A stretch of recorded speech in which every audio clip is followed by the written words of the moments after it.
I pray every day that COVID is not coming here. But if it were to come here, I believe that we have it. We have put things in place that are going to make it okay here. Hello, I'm Eric Anderson. The voice you just heard belongs to Deb Schick from Sherbrooke Community Centre. Deb is one of the many voices you'll hear in Episode 9, Season 2 of YXE Underground.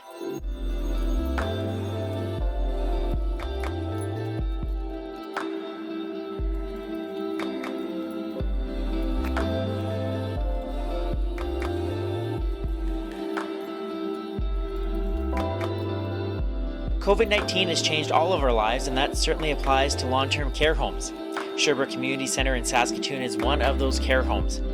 It's also where I've worked for the past 3 years as the communications leader. It's a challenging time for us at Sherbrooke, but what I am seeing every day are people working together to keep our most vulnerable safe. And that's what I hope comes through in this episode of YXE Underground.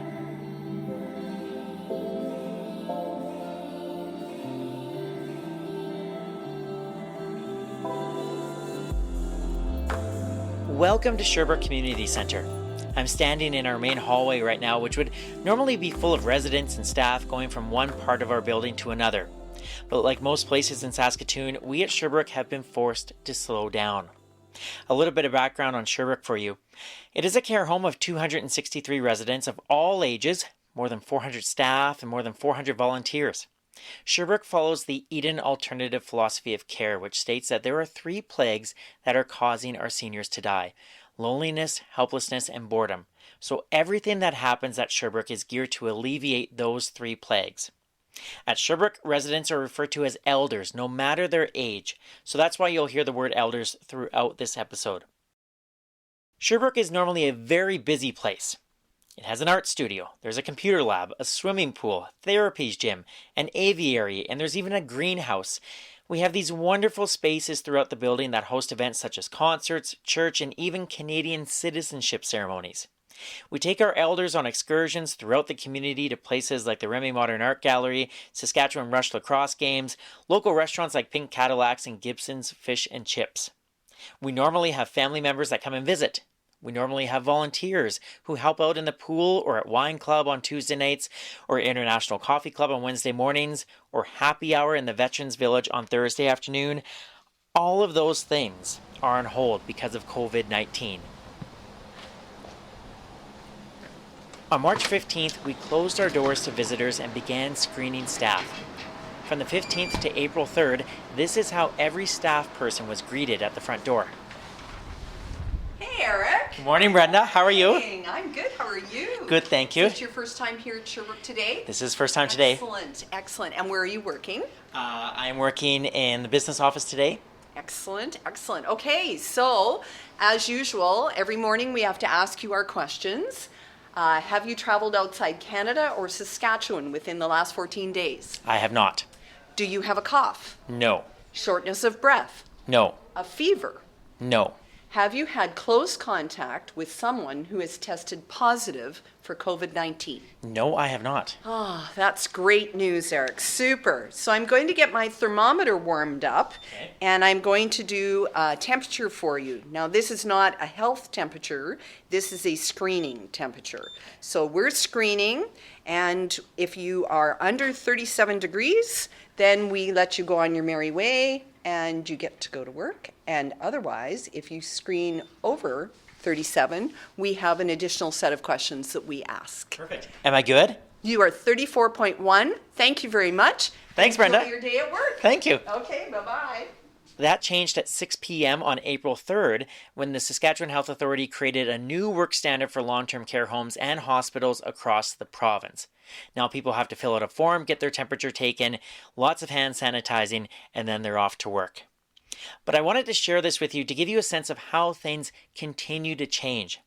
My boss, Sue Ellen Beatty, has this great saying when it comes to this pandemic, that we are laying the path as we walk it.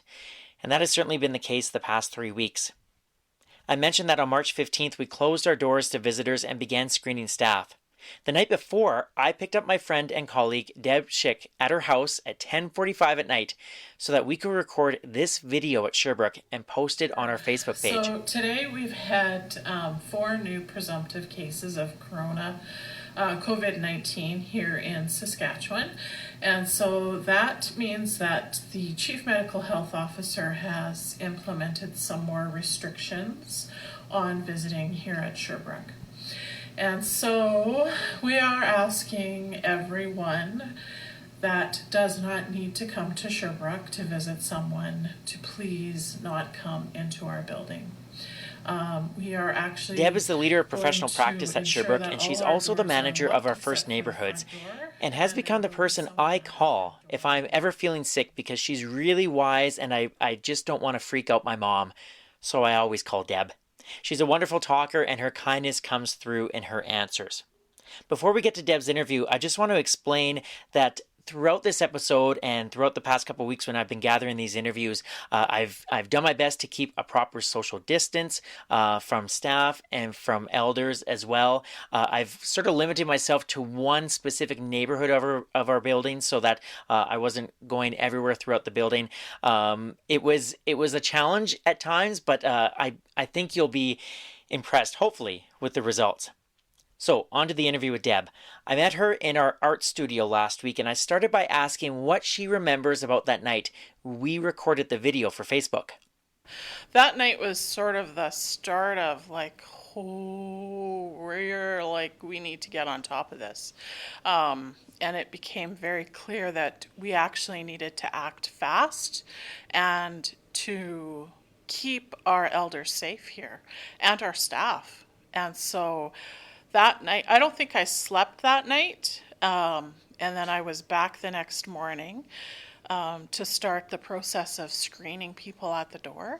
And I think that was the same day we asked families not to come and visit. Like, we did all of these precautionary things quickly so that we knew we were going to try and keep people as safe as we could.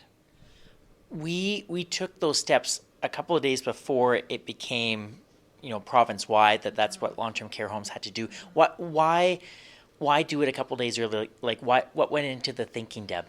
Well, we knew it was coming, and 2, we knew it was probably the right thing to do. In terms of keeping people out of our building that possibly could be vectors for bringing the contagion, the COVID-19, into our building. And so that's why we did what we did. So that happens on a Saturday night. You and I come here and we record the video. We get it out on Facebook. The next day we send letters out to families and residents. The next couple of weeks are a bit of a blur in my mind, but I'm wondering if you could, Deb, just sort of list off like everything that's changed, because this is such a busy place, and now it's a different kind of busy. But can you just sort of give our listeners a sense of how things have changed here? So things started changing quite rapidly. We closed our community day program because that was a large gathering of people, and we were told not to do that. So all of those folks don't come here. We then started to look at, okay, how do we keep things smaller for our elders? Because the less contact they have, the less likely we are to have spread. And so we looked at closing like our pool and our physio gym, any place where people congregated. And we just kept going. We just kept thinking about things, and we worked as a team, as a huge team. We meet every morning at 9:00 to have a pandemic meeting, just to make sure that we're doing the right things in the right order and in the right way. And when I think about our decision making, it's not one person making those decisions. It's a team approach. And so we are talking about the science behind our decision making. We're talking about the impact, and we're talking about how it fits with the principles that we use to make decisions here. And ultimately, the person we're thinking about the most is our elders and how we're going to keep them safe. You're in a very unique position because not only are you part of the leadership group here at Sherbrooke, but you are also a neighborhood manager. So you are seeing firsthand how elders are doing, how staff are doing. What has it been like as from a manager's perspective to see, just to see how everyone is doing in all this? Well, initially, I would say our elders were doing okay, and then we went through a period of time on my neighborhood where, like, I want to go out, I want to be out with my friends, I want to see people in the bigger community, which is what they would have done before we started shutting things down. And so I've had to have lots of conversations with elders about that, and the fact that there's no one out there for them to go and see. Yeah, like what are those conversations like? So it's kind of like a realization that, like, everything is shut. Like, there's no destinations at Sherbrooke anymore. Whereas there used to be, there were lots of destinations, but there's no people hanging out in the hallways. There's no people in the physio gym or occupational therapy or in the Tawa. Like, all of those places are closed, and there's no big music activities or anything. We've gone really to very small things happening in the neighborhood.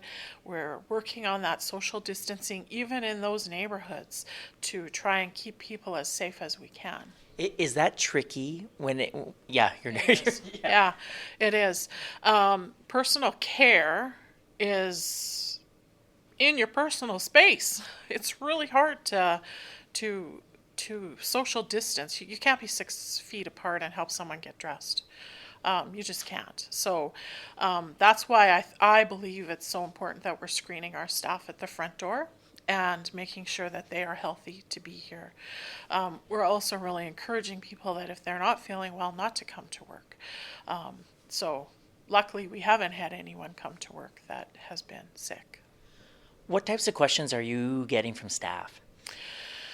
Lots of questions about masks and when to use them and when not to use them. Questions about how long I think this is going to last, like what's the next thing that's going to happen. And like this week we're working on staff actually changing their clothes at work so that the clothes that they've actually cared for people in go home in either a plastic bag, or the other great idea is a pillowcase that you can then throw in the washing machine when you get home.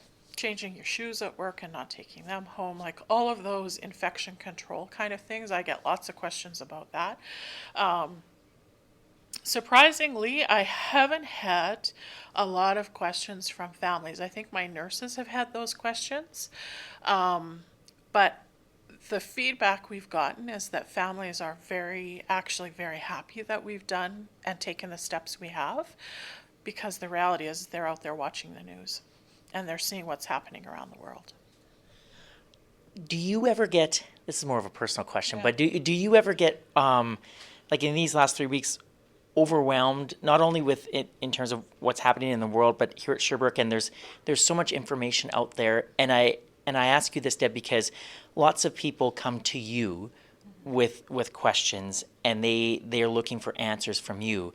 So I imagine like there's some weight on your shoulders a little bit. Like, has it been overwhelming for you, or what has it been like? I think the first week was overwhelming because there was just a ton of information that came at us, and we were trying to sort of figure out how we were going to navigate through this and create some kind of normalcy for the people that live here. And I think the other thing is that I had worked a whole week. I'd been here Saturday and Sunday, and then I worked a whole another week. So I'd been here for like quite a period of time without really a good break. At the same time, I also wrote my final exam for my master's like on the 14th, which was like thank God I wrote it that day, because I'm pretty sure I still wouldn't have written it now. And I don't think I have the brain power to actually write it right now. And I passed, by the way. So, Congratulations. thanks. So that exhaustion that first week was more than I felt, I think, in any other time in my life, because it was, oh, and I might get emotional here, Eric. Because it was the reality that we had to keep people safe. And that was a lot. Yeah. One of the themes for this episode is, we're not alone in terms of Sherbrooke experiencing challenging times, because every long-term care home across this country, and I would say across North America, are experiencing really, really challenging times, and there's a new pattern of life now here. But I'm trying to show how there are amazing people here that are stepping up to the challenge, and I obviously think you're one of them. And I'm wondering if there is an anecdote or a story or a moment where you've seen someone sort of really step up. I see our managers stepping up in lots of different ways. And I see people doing things that, even though it's not the way we've done it in the past, we have to do it there, and we have to do it that way now. And so I think about our recreation staff, who are doing some pretty amazing things in all of our neighborhoods. What I see is what's happening on my neighborhood. So, I see movies happening. I see church service that is broadcast on Facebook, and so they rewatch that, and then the elders are actually sending positive feedback to Pastor Mark, which is pretty awesome. So I'm seeing those kind of things. I'm just seeing a whole bunch of people everywhere chipping in to do things that they probably didn't do in the past, that it may not have been something they'd ever thought they might do, but they're doing it now. And that's one of the things I love about Sherbrooke, is that sense of community. A few years ago, we had a terrible thing happen in one of our neighborhoods, and the team needed to debrief right after it had happened. And what I saw was all of Sherbrooke came together in that moment for that team. So managers that were available came, all of our therapies came, and they took over for the CCAs and the nurses so that those people could debrief and be okay. And our really skilled therapists and our managers stepped in and helped the elders in that moment. And so that's what I see happening here, and that's what I hold on to. And that's because I know that's what we have here already, that I pray every day that COVID is not coming here. But if it were to come here, I believe that we have it. We have put things in place that are going to make it okay here. Thanks, Deb. You're welcome. You're listening to the YXE Underground podcast. My name is Eric Anderson, and I am at Sherbrooke Community Centre, a long-term care home in Saskatoon. For the past 3 years, I've worked at Sherbrooke as its communications leader, and I've had the privilege of meeting some incredible people, and I would like to introduce you to some of them right now. So then you pick whatever you want, like we have recreation, CDP have their own account, so it's just, then what happens is as we look at movies, we rent movies, whatever, it kind of stores them, so it just sees what we like, so then it smartly decides what they should put in your library, I guess. What you're hearing is Recreation Coordinator Carrie Hart deliver a workshop to her recreation colleagues on all the technology options available when it comes to streaming services. Carrie's job has changed drastically due to COVID-19, and she took some time to explain how. You're also going to meet staff in our food services, laundry services, occupational therapy, and art studio who are adapting to a new pattern of life here at Sherbrooke. Hi, my name's Carrie Hart. I'm a recreation coordinator here at Sherbrooke Community Centre.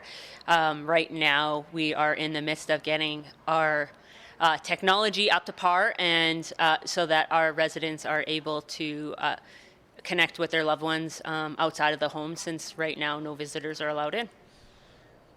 Can you walk us through what the last couple of weeks have been like for you and your colleagues, especially when it comes to connecting residents with their loved ones outside of Sherbrooke? You know, it's definitely been a whirlwind.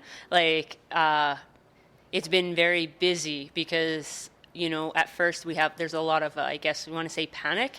And so that you have everybody wanting to connect, and we are trying our hardest. So, but also us as staff are trying to keep our social distancing. So we're trying to, you know, organize it and make sure that everyone has the supplies and devices they need to connect.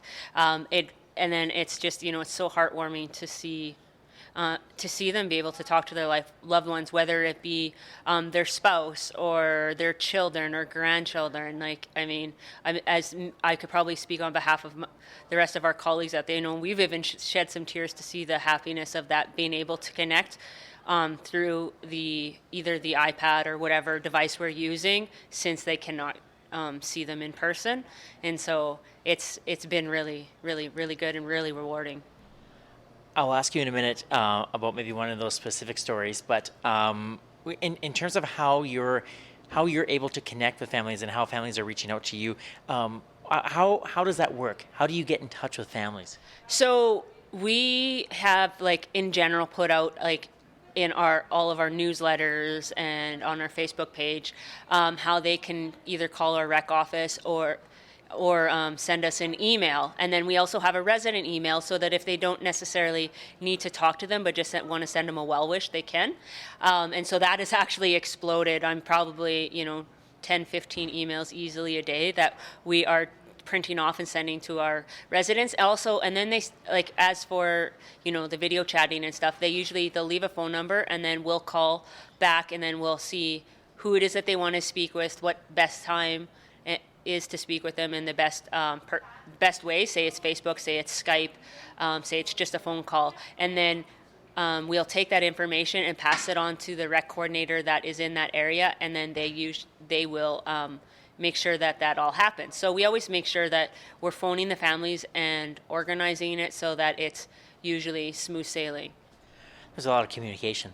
There's definitely a lot of communication, and, you know, it's technology, so there's always either the sound's not working, or, you know, it on the other end isn't working, or vice versa. So there's a lot of hiccups that we're trying to work through too. So we're just, you know, I mean, the residents and the families have been great with just patience on either end, because it might be us, it might be them. It's everyone also trying to work out communication for the first time that they've never had to use before. Technology's, it's a wonderful thing, but it can be a stressful thing when you don't know what you're doing as well. That's so true. Like you were telling me, like, for some residents, this is their first time FaceTiming with their family members. But you talked earlier about, like, those special moments. Is there one that stands out to you that maybe sticks around in your mind and in your heart?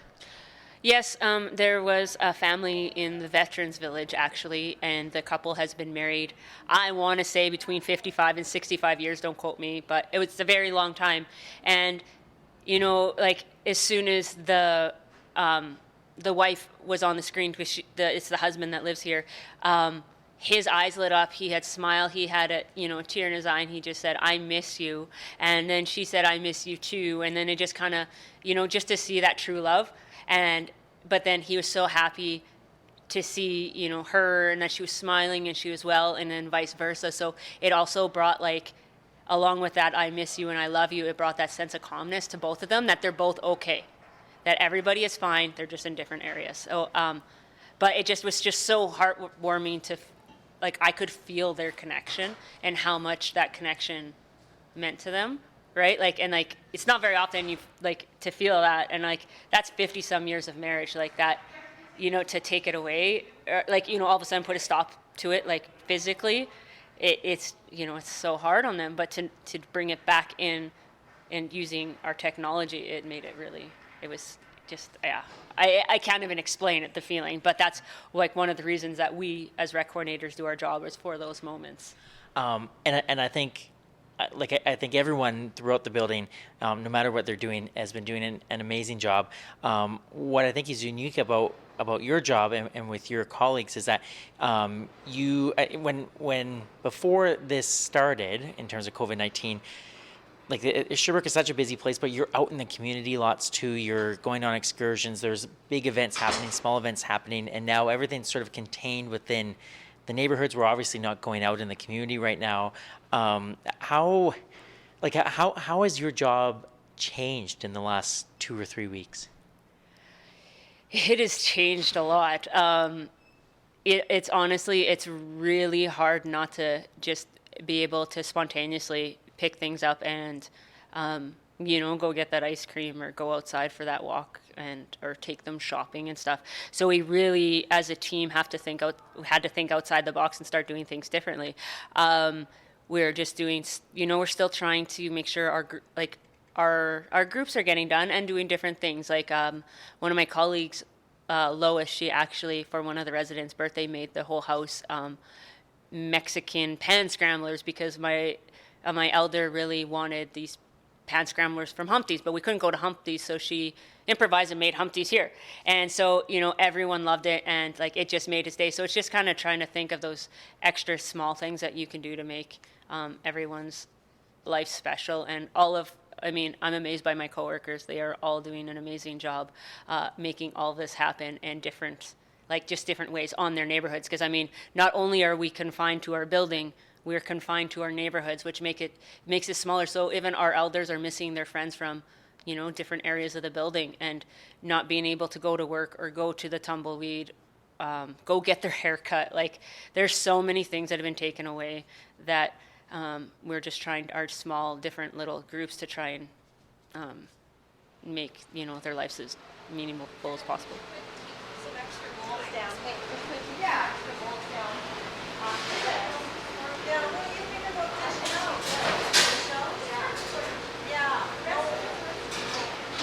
So I'm Brina Denishuk. I'm the manager here at Sherbrooke in Food Nutrition Services.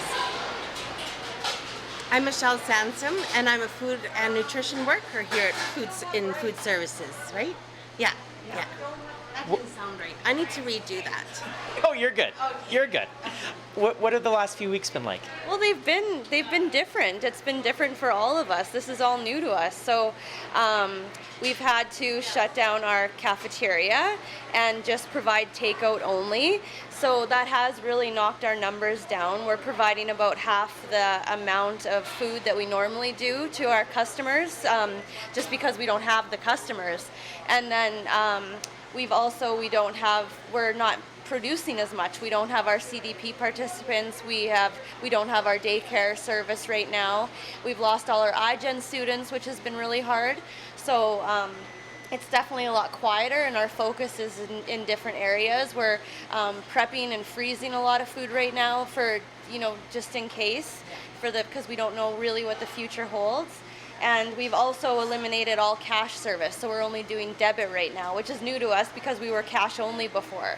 So right now we're only debit. So just to try to keep as much, just for infection control service, we're trying to wrap everything, keep everything just so that our food service workers are doing the serving. There's nothing that's self-serve right now. Those are kind of the bigger changes that we've made. Michelle, anything else?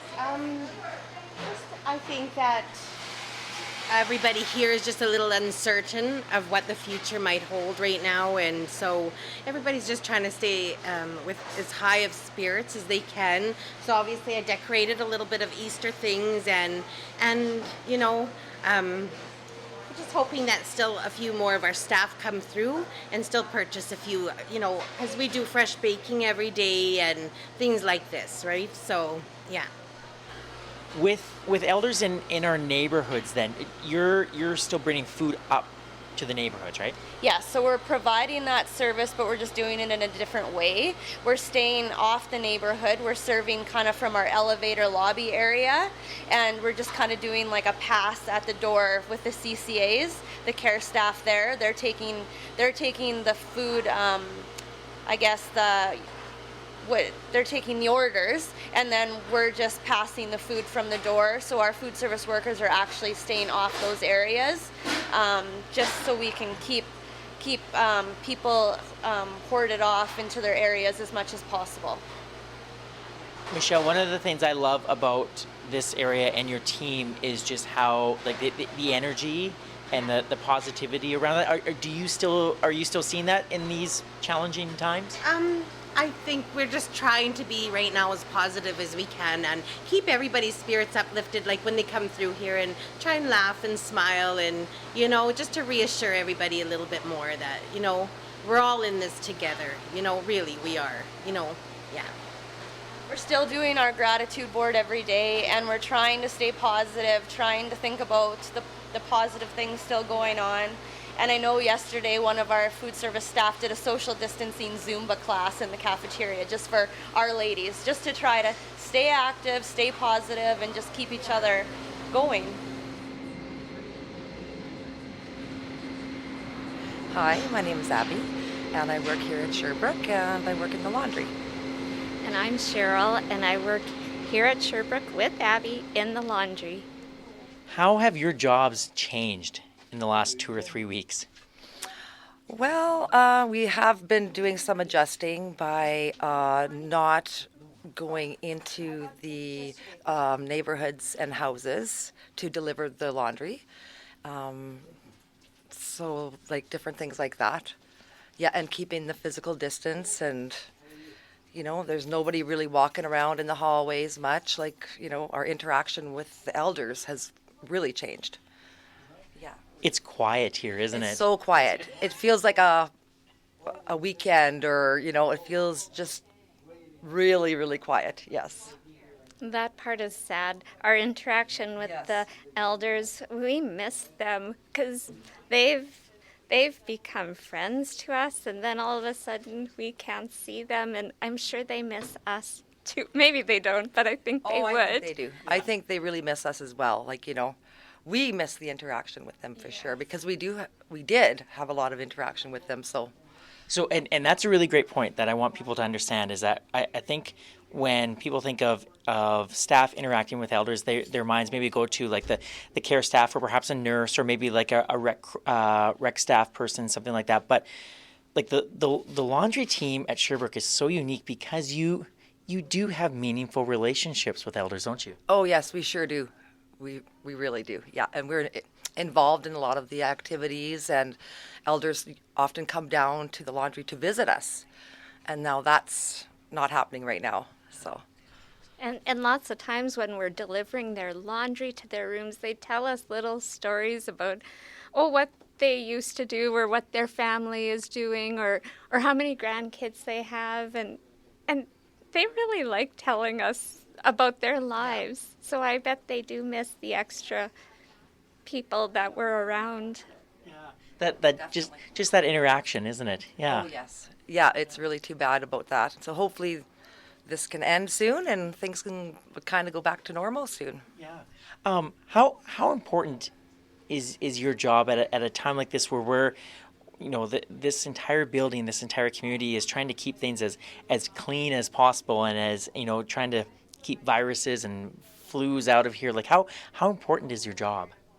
Oh, it's very important. Well, we're delivering clean clothes, and it does take extra time. I know we're missing the part about seeing our residents and going up to their rooms. However, we are kept busy down here delivering carts, running back to pick them up. So we're doubling back, and we're wiping and cleaning and just we're very aware of what we're touching and taking all precautions that we need to take. Yeah. If an elder is hearing this podcast right now, any messages for them? Well, I'd like to say we miss you. We miss you a lot from the laundry staff. Yeah, we miss your stories. We miss seeing your smiling faces. And just remember, we'll all get through this together and just take good care. All right, here we go one more time. Giddy up. Giddy up, boom, ba, boom, ba, bow, bow. Giddy up, boom, ba, boom, ba, bow. Fly over silver our way. Hi, Eric. Hi, Jill. How you doing? Good, how are you? Good. We found out today that we get to mix our neighborhoods just here, just our little group. But boy, it's nice to have a gang again. That's so good. I know. Isn't it You're good, ready. Ernie? Okay, Rana Andrews, and I work in occupational therapy here at Sherbrooke Community Centre. How has your job changed in the last 2 or 3 weeks?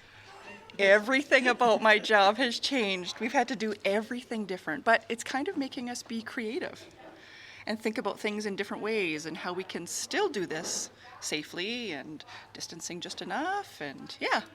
So for people that maybe don't understand what an occupational therapist does, especially in a long-term care setting, what do you do, Rana? Well, I am an assistant to the occupational therapists here, and we actually look after all the equipment in the building, any kind of assistive device to help people still get through their days,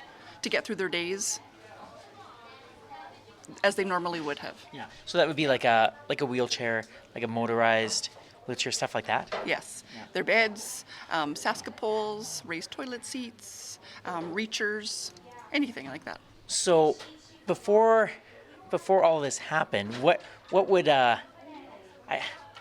no day is typical here at Sherbrooke, but what would a regular day sort of look like for you?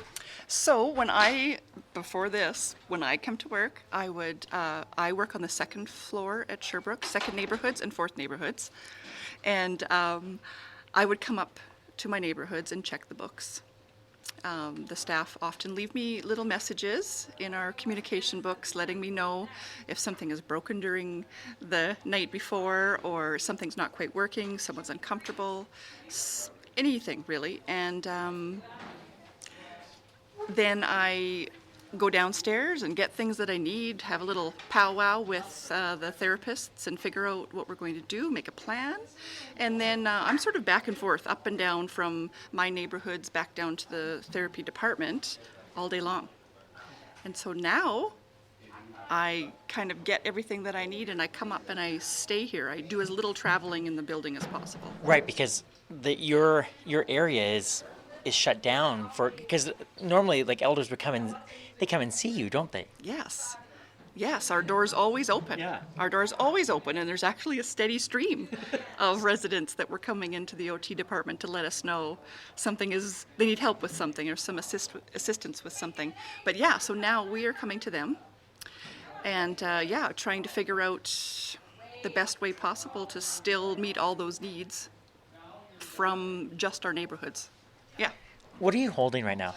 I have a set of Allen keys in my hand, and I'm just going to go and tighten up someone's joystick on their chair. Yeah. Very nice. Yeah. Has it been, what has it been like to work just, strictly in the neighborhoods as opposed to so much back and forth for you? Actually, I'm liking it. I'm liking it because I was sitting at a table the other day and I had tools all over the table, and I just came up to fix someone's brake. But while I'm sitting there, soon so-and-so comes along and says, "Oh, hey, I have a screw loose here somewhere. This has been wobbly forever." And I said, "Well, come on over." And pretty soon I had more of the men especially coming to watch and saying, "Oh, that's not right. Turn it this way." I had advice from the peanut gallery, but everyone was loving it. Yeah. Yeah. Those natural interactions. Yeah. And, I think it's really important right now because people are missing their families. Yeah. People are missing their families. So I think being available just to have those everyday visits is important, more than ever now. Thank you for sharing your thoughts, and thank you because you took all the pictures for this, all the photography for this episode. What was that like for you? That was lots of fun. Something I've never done before and was very happy to fill in for this episode. It was a lot of fun. Yeah. Plus, this place is very close to my heart as well. So How long have you worked here? I've been here for 20 years. Started when I was 10. Thanks, Rana. Thank you. You won't want that part. Oh no, we're keeping that part. Started when she was 10. Hey, I'm Alana Moore, artist in residence here at Sherbrooke Community Centre, and we are sitting in a temporary art studio up on the 3rd neighborhood in Bluebird Lane. And so we have set up some easels, and we have our aprons and brushes and containers and paper, different kinds of canvas, and sort of some rolly carts for artists to work at, and then a couple different projects that I've brought up as well. Yeah, it's different for sure, and there's a lot of changes. It's a lot cleaner and tidier. Things are sort of put away neatly after, but we're making it work, and I think that's the biggest thing, is that it's different and it's not the art studio. It doesn't have the same kind of energy necessarily, with paint splattered on the floor and people coming and going and the birds and just the energy that happens in the art studio. But there's also something really nice and new and kind of beautiful about this new space. Like, I think we're learning a lot about coming into a smaller space with a smaller group and just having it, things are slowed down, right? So it's like a slower pace, but there's something that I'm just noticing that's benefiting some people as well. So there's How do you see that, Alana? I think just that opportunity to, the studio is such an active, busy place, and that's really a beautiful thing for a lot of people. But there's also lots of our elders that appreciate a calmer, smaller group environment, or even a lot of one-on-one, which is mostly what I've been doing.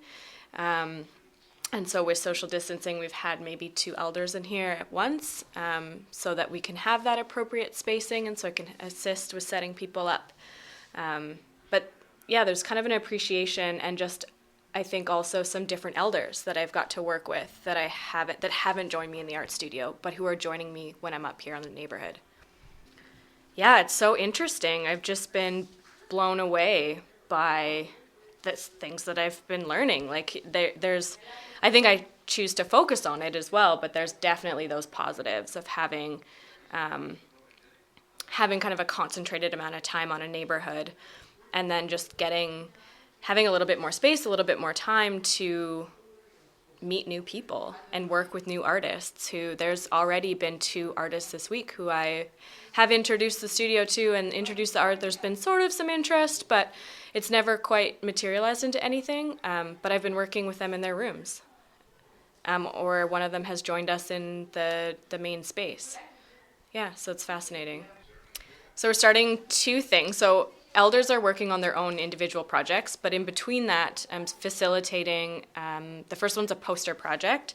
So I'm going around, and this is including staff and volunteers, just through Facebook. So I'm getting submissions by people that have connections with our elders, through text message, and then getting submissions from all of our elders about their experience with COVID-19 and what has been something really challenging about it and something that they've learned through this process. So people are giving me their responses, then I'm printing them on posters, and we're going to have those posters displayed within a neighborhood.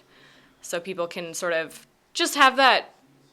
Some of them are funny, like some of them are witty, some of them are really serious. So things like, I've learned that COVID-19 has really shown me what I value in life, to when you thought people couldn't get any dumber, they do, to bring me more booze, to just really valuing friendship and valuing the time, to lists of things that people miss. So it's been interesting. And so I think we'll just kind of rally together with seeing these other ideas that everyone has about this common experience. And then we'll vote on whether or not we agree with the poster up on each neighborhood. Yeah, I think that I just keep going back to this idea that artists are made for this. Like, there's, in my mind, there's so much that art does on a daily basis. But I think something like a crisis, something like a pandemic, something so out of the ordinary like this really brings to the forefront the importance of art, the importance of culture, because it really is like the spirit, right? It's like the reason a lot of us get up in the morning, and art, creativity, being able to respond to the world around you is what artists do. And so just this is another way that we can respond to what's happening. Artists are resilient, artists are flexible, artists are constantly challenging themselves, finding new ways to look at the world, finding new ways to use materials. Like artists are resourceful, so just using the things that you have around you. I mean, like making this makeshift studio and being in different neighborhoods, using different materials you're not used to. And it's been challenging, but I'm just so like in awe with all of the artists here at Sherbrooke and just the adaptability. Like, okay, yeah, let's do it. Let's make this makeshift studio and let's try this new material and let's work on this. You know, we're working on a zine project where all of our artists are talking about their experience again through COVID-19 and illustrating it and drawing it. And it just shows like how adaptable and flexible and just like okay with all of this rapid change happening around us. And it gives us kind of a way to settle too. Like art just kind of brings you home.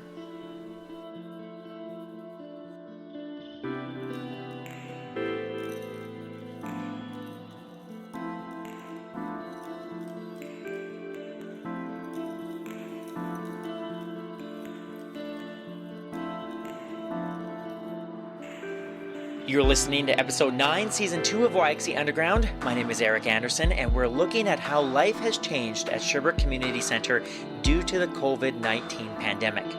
Subscribe to the podcast for free on Apple Podcasts or wherever you listen to your podcasts. You can also stream episodes on the website, YXEUnderground.com, or on Spotify. Be sure to follow YXE Underground on Instagram, Facebook, and Twitter. And that's where you can see some fantastic photos taken by my Sherbrooke colleague and local photographer, Rana Andres.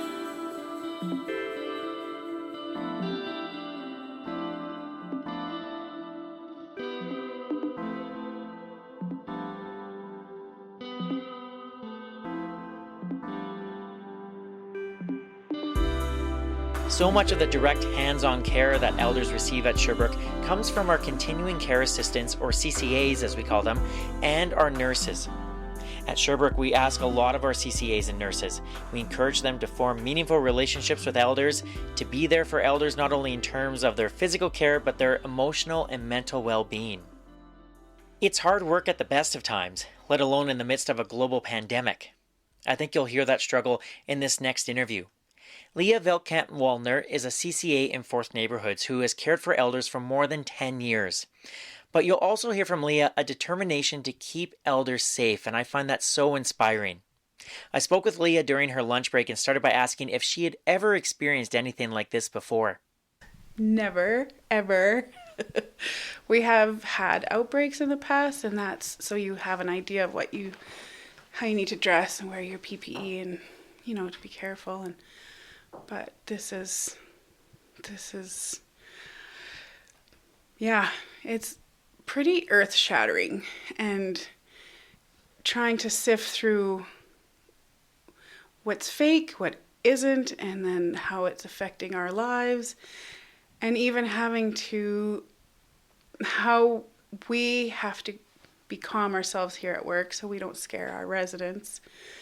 And it's hard for them. Some of them maybe have dementia and watch the news, and it's just constantly replaying, and that really affects them. Is it hard, Leah, to balance work life and then you go home and it's like is that hard to balance? Yeah, it is. I've never felt so exhausted when I go home. Yeah, because while we're also homeschooling children as well. I have a 9-year-old, and just learning how to do that, and yeah, and I mean, it's just, yeah, And this is the problem in the very beginning when we started having our lockdown and shutting everything down, and it felt scary. And I had this panic because I was thinking of our residents who we love like our own family. They are our family. We know they're the most compromised, and I think that was my terror is if it comes here, it's going to be devastating. And yeah, and of course parents, and like I have to shop for my mom, and I don't want her leaving her house. Yeah. So there's a lot on your plate, but you mentioned the fear, because I think there is that anxiety, but yet, and that one of the reasons why I wanted to talk to you was you were one of the most joyful people that I've ever met, and you do bring so much joy to this neighborhood, and in the weeks that have since we've restricted so much here at Sherbrooke, I do see lots of sort of moments of joy, especially in this neighborhood, being here the last couple of days. So is it like, are you feeling better now that you're seeing that a bit more? And I will tell you, I am a pretty happy-go-lucky person, and I'm always having fun with my residents, and we always have like inside jokes, and we laugh a lot up here. But for me, I really shut down as I didn't feel myself. I haven't felt myself until the last couple of days, actually. What's changed? I'll tell you, the people who have come up here, because we've had people switch around. So we have Tammy, who is absolutely fantastic. She works in the day program as a rec. And she's come up here, and she is like a breath of fresh air. She has games going on.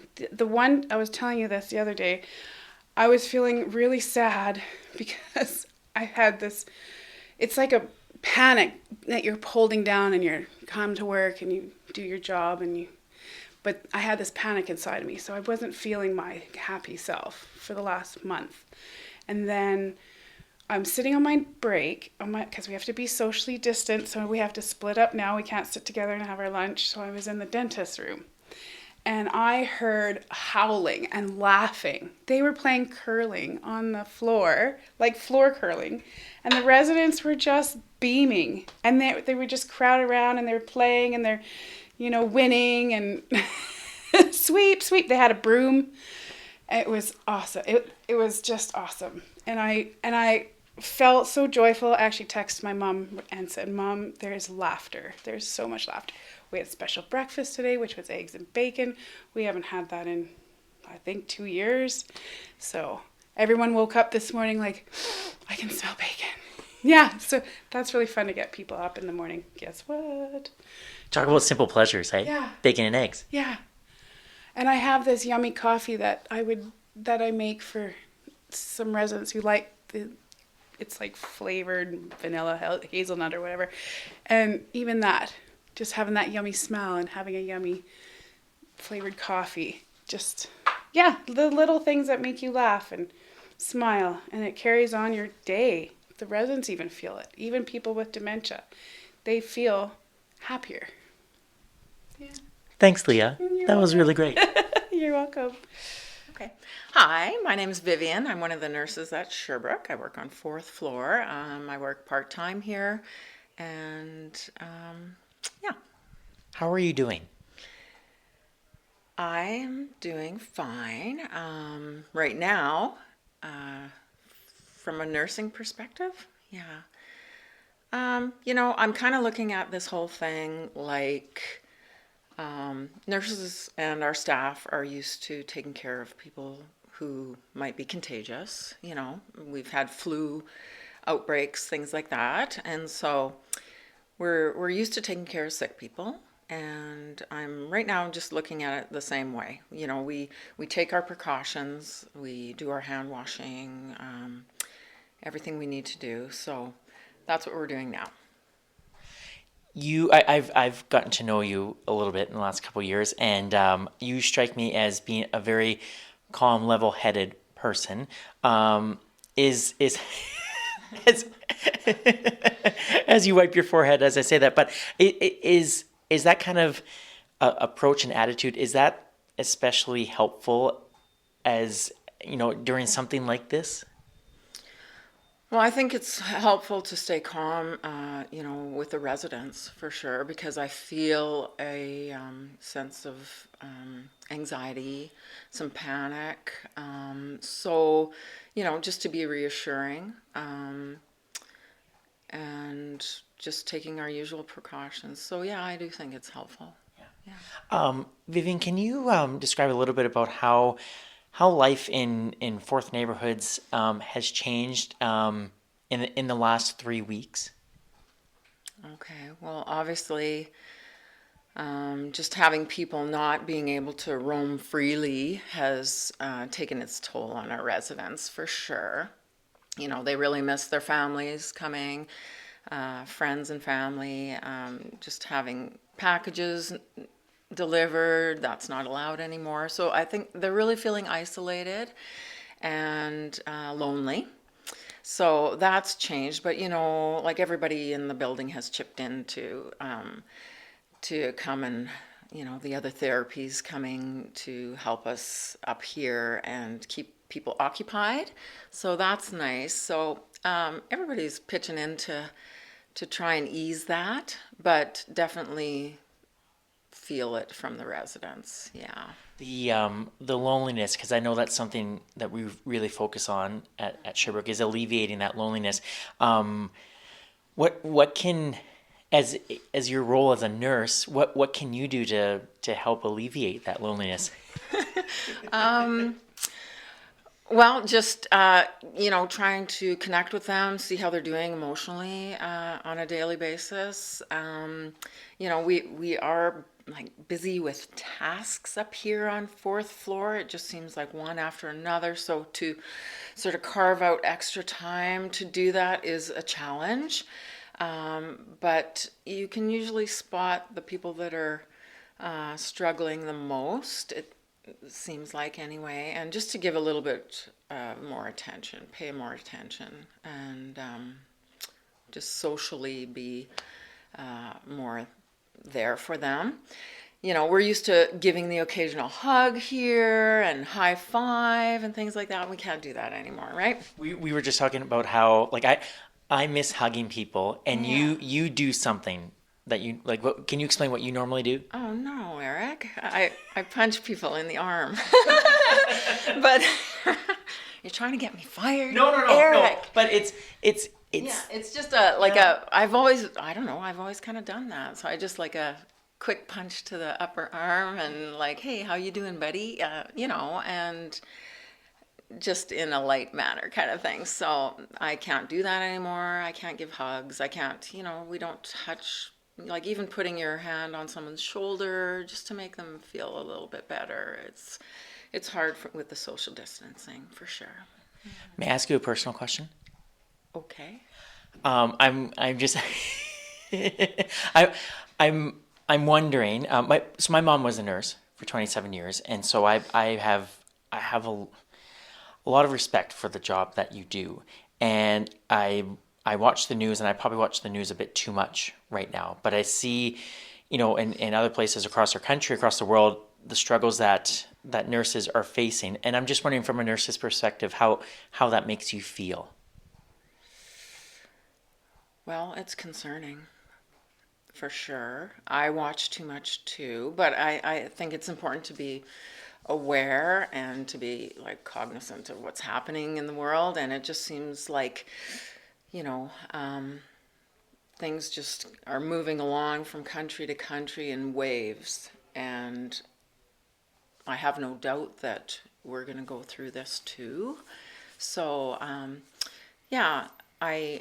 I worry about it for sure. The lack of supplies, the toll that is being taken because, doctors and nurses off sick, bringing things home to your family, and vice versa, So yeah, it's very concerning. It's a pandemic. It's awful. Yeah. I appreciate all the work that you and and your fellow nurses are doing here at Sherbrooke. And I look forward to the time where you can punch me in the upper arm soon, and it will be fine. Oh, Eric, so do I. So do I. Thanks, Vivian. You're welcome. And we'll rest this there. Okay, let me hear you. Oh yeah, there we go. Want to hear these guys. Okay. So what we're gonna do, guys? Hang on, Mr. Barney. Susan, are you gonna play? Are you? Yeah. Awesome. Come on. Okay. So I'm gonna hang out right here at this end. You guys are gonna watch me. So the first one, you guys are gonna follow me. Okay. So you're gonna do what I do with the drum. Okay. So. However I play, if I play nice steady beats, don't hit me with the mallet, Barney. Just throw it at her really hard. Barney's gonna try to hit me with the mallet. Oh boy, I got my work cut out for me. Okay, so we're gonna try, so you guys are gonna follow me. So we're gonna just keep a nice steady beat for the first one. Here you go, ready? Okay, so we're gonna 1, 2, ready, go. 1, 2, ready, 4. This is YXE Underground, and I'm your host, Eric Anderson. Today, one of my colleagues said to me that in Sherbrooke, we are working together in community to get through this. I really like that thought, and I think it applies to care homes across the province and the country. Such a big part of our community here at Sherbrooke is our elders. They are the reason we are making all of these changes, to keep them safe. But it's not an easy time for elders. Their regular life has been altered in so many ways. I wanted to introduce you to 4 elders that I have developed friendships with in my 3 years at Sherbrooke. The first is Donovan. You might know Donovan from a live Facebook podcast he and I do every week called The Dawn Show. It's The Dawn Show. Eric and Dawn here. We just wanted to say hello and wanted to tell people about the Crash Test Dummies concert last week. Oh man. Well, that concert was really good. And my foot pedal broke off. In the middle of the first song, God shuffled his feet. My bolt on my foot pedal went kaput on me. If you're ever looking for a person to dominate a trivia night, it's Donovan. The man knows so much about music and movies and pop culture. He's also very active in our community, and I've had the pleasure of seeing some great concerts with him during our friendship. If you ever run into Donovan, ask him to tell you the story about the time we saw Boney M. It's a really great story. The last few weeks have been challenging for Donovan, but I'm proud of him for being honest when we spoke in his room recently. Well, a little bit different, I say. In terms of activities, all my activities have been kind of restricted to up here, and it's kind of bothering me a bit, and things are a little bit hard right now. And I just hope this outbreak ends soon. Don, when you say activities, what are some of the things that you would normally do out and about here in the building? Like wine club, diners, concerts down in Ottawa aren't happening, and just stuff like coffee, social, and all those kind of things. I haven't. Things have been kind of quiet around here, and basically it's affecting how I feel lately and stuff. How have you been feeling lately? Just, talking to a lot of family, a lot of people, just checking on them, making sure they're okay. You were talking to your mom this morning? Yeah. How was that? That was good. She kind of helped me get through it. When we were talking last week, Donovan, you mentioned how there's more staff up here now in the neighborhoods. Have you seen that? A little bit more staff. Yeah. We've even have a new lady working up here, girl named Crystal that just started here that has worked with one of my long-time staff that worked up here. Deb, and she's pretty good so far. Yeah, yeah, it's just really affected what I can do, and I haven't really been out that much. I haven't been. Movie theaters are shut down. Everybody's shut down except for the grocery store. And Pepper's Cafe, I can't go down there. And it really puts a strain on my friendships with people. You know? Yeah, well, and that's all I want to say. Thanks, Donovan. Bye. Or were you Nope, doing it's all stuff? good. Just gonna get it. Hi, Callie. Hi, you guys. Great, thanks. Eric's son is collecting audio for his podcast. Oh, excellent. It's so good to see everybody. Isn't it great? It's so great to see you guys. Yeah. This is Dr. Jody Grant. Jody and I have become friends through our work with the iGen program. The iGen program is a partnership between Sherbrooke and the Saskatoon Public School Division that sees 25 grade 6 students spend their entire school year at Sherbrooke. Every noon hour, Jody, who is a former English professor, reads aloud to the students who are always captivated by her voice. That's not happening right now, but she is still FaceTiming with Carrie Albert and Callie Spafford, who teach the iGen program. FaceTime, didn't we? We did. So you did. There's a lot of, been a big technology learning curve going on right now. Wow.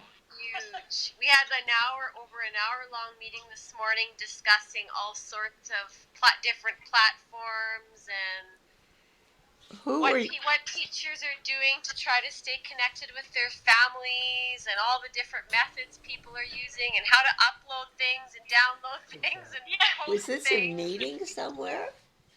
Yeah. Hi, I'm Jody Grant, and I'm living at Sherbrooke, room 410. And right now I have 2 cats in my room, one of which I feel is making a mess. The other is sleeping on my bed, or was.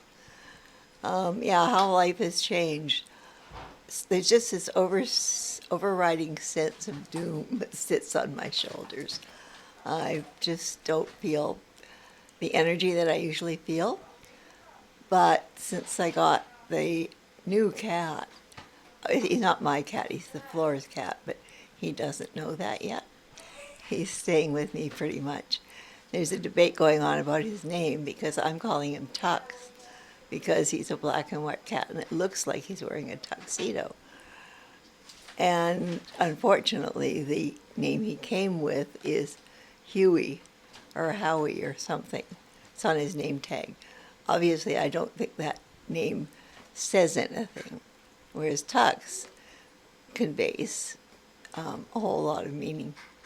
So Tux has made a big difference for me. Other than that, there's a sense of loneliness here because the kids aren't here and we can't leave the floor.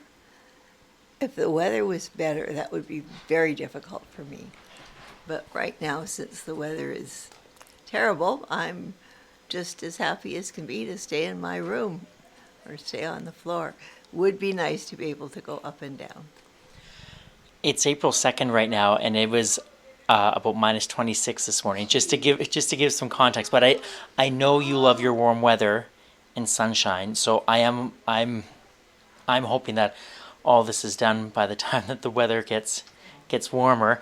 You mentioned the kids though, Jody, and can you talk a little bit for people that maybe don't know your relationship with the iGen class? Can you talk a little bit about what that relationship looks like and what it means to you?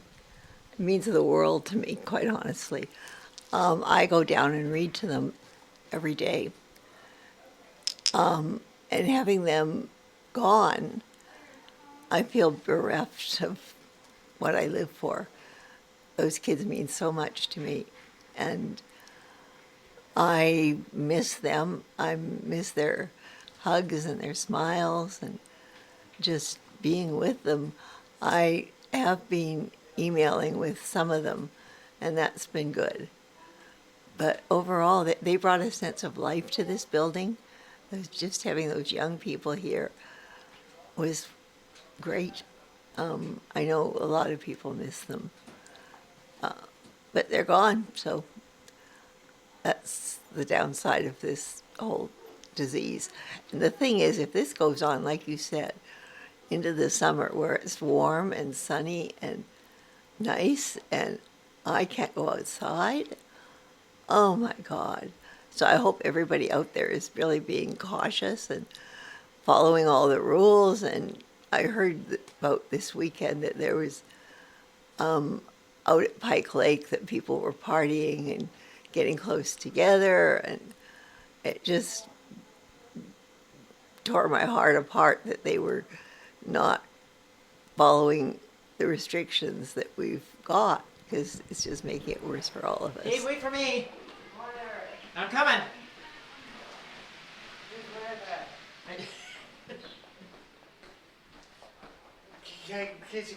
Keep up with me. I know, I can't keep up with you. It's because your long legs. Because your short legs. Yeah, my short legs, I know. I know. Oompa Loompa.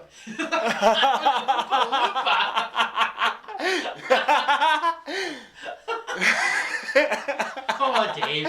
Or The next elder I want you to meet is Dave. Dave is a character. He's charming and funny. His arms are covered in colorful tattoos, and he's one of the kindest people you will ever meet unless he's giving you a hard time about something. Dave is also one of the busiest people I know. He's out in the community lots doing everything from exercising to swimming to art classes at the university.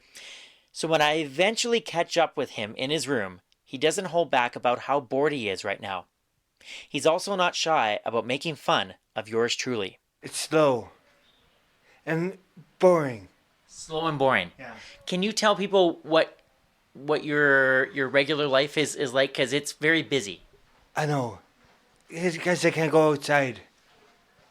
And all of that. So what would you normally do? Work out in the field house and swim. Yeah.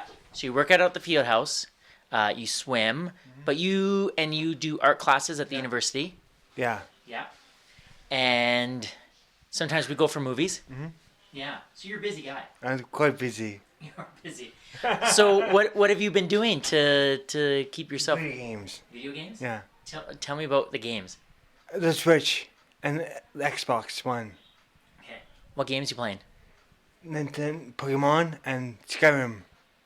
And Diablo. Oh, nice. Are you getting better at the games, or were you already good? I really was good. You're so modest, Dave. I know. But so we're in your room right now, and I'm looking, and there is. Do you want to tell people what's behind you? My art. Yeah. Oh yes. Oh yeah. All your art on the, and actually that's a good point, because I was thinking about the. I thought you were gonna say the drum kit. Oh yeah, that The drum kit, yeah. But you have some stunning art on the wall. Are you still doing your art right now? Mm-hmm. With Yes. No, I don't know. Okay, just on your own? Yeah. Okay, so yeah, Dave's got some really beautiful, because you're an amazing artist. The J-pop. I'm a few. See, I was afraid that Dave was gonna bring this. You're gonna bring this up. Okay, do you want to tell people about why you call me Jigglypuff? Jigglypuff. Smash Brothers. Yeah. And I'll beat him hardcore. So Dave and I went to Bartari, which is a video game bar here in Saskatoon, with some other elders here at Sherbrooke, and we played. What did we play against? Super Smash Brothers. Yeah, the Super Mario Smash Brothers, and I never played before. And Dave is a pro. His ass. Yes, you kicked my ass, Dave. And I was the character of Jigglypuff. Was I a character? Yeah, that was my character, and you throttled me. You didn't. With the ass. Yeah, you whooped my buttocks. You sure did. So now Dave calls me Jigglypuff. Jigglypuff. Thank you. Okay, so you're still doing your art. We're gonna get through this, Dave. You're still doing your art, but then you have an electronic drum kit in your. I never bought me that drum kit. Your sister did. Yeah. That's so cool. So have you been playing it lots? When the drum kit was downstairs, but they moved it up here. Okay. So it was downstairs, but now it's up in your room. Yeah. And are you liking it? I do. Dave, if your sister and your mom and your dad are listening to this, is there anything you want to say to them? I have you all. And I got rid of this virus soon. Yeah. Yeah. I hope this is over soon too, buddy. Yeah. Thanks for talking to me today. No problem. Is there anything else you want to say? Peace. Peace with you. Aw. And also with you, Dave. Why thank you. Oh, Dave, you're so good. No.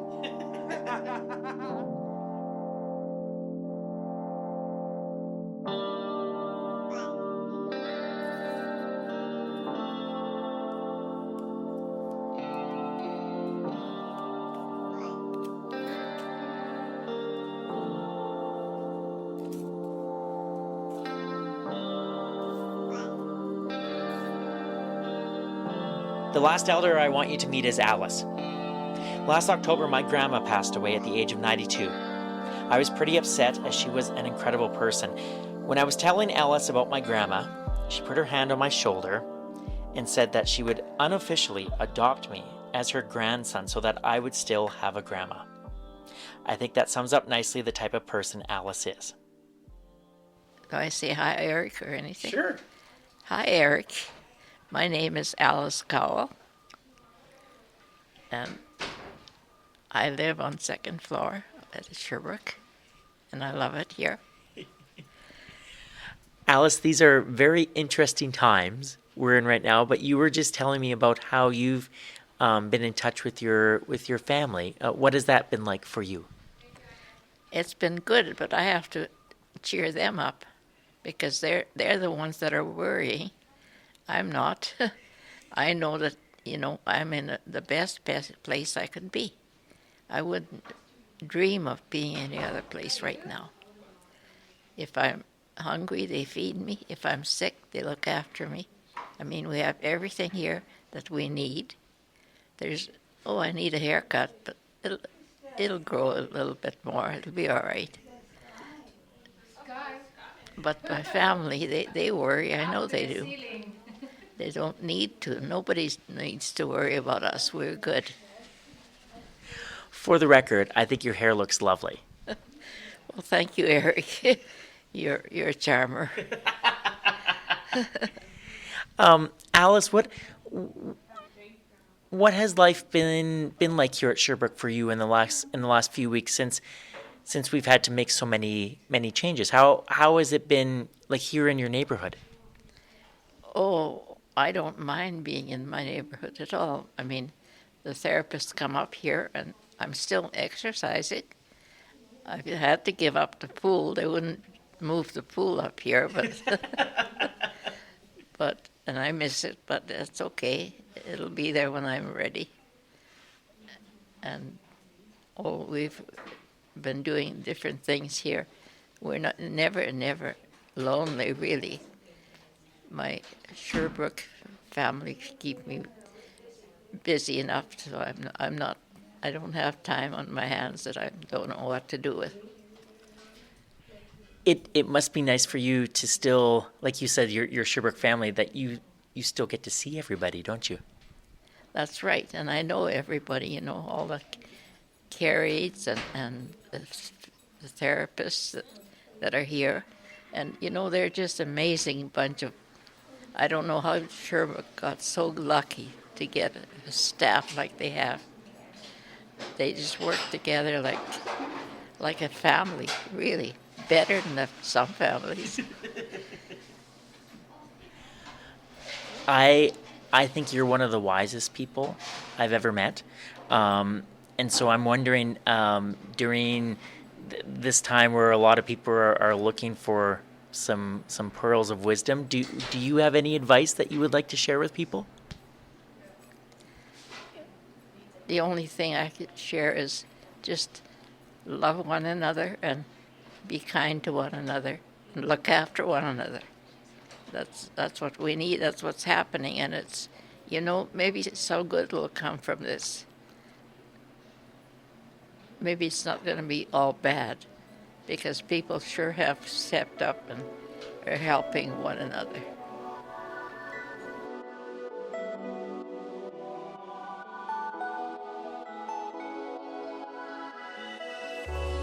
This has been episode 9, season 2 of YXE Underground. My name is Eric Anderson. I host, edit, and produce this local independent podcast.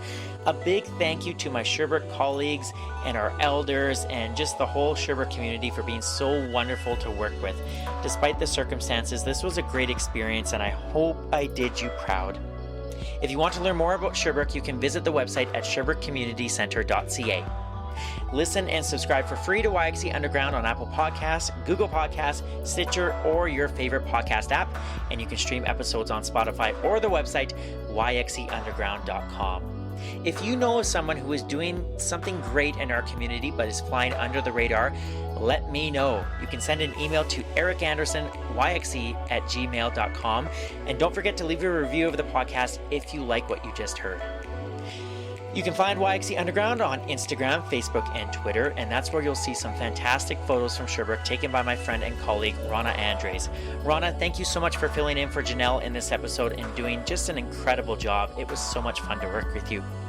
I want to thank my cousin Andrew Dixon for creating the music that you just heard, the theme music and the end music as well that you're listening to. And Andrew is living in Los Angeles right now, and I know it's some challenging times down there in Los Angeles. So Andrew, I'm thinking of you and your partner, and I hope you are doing well.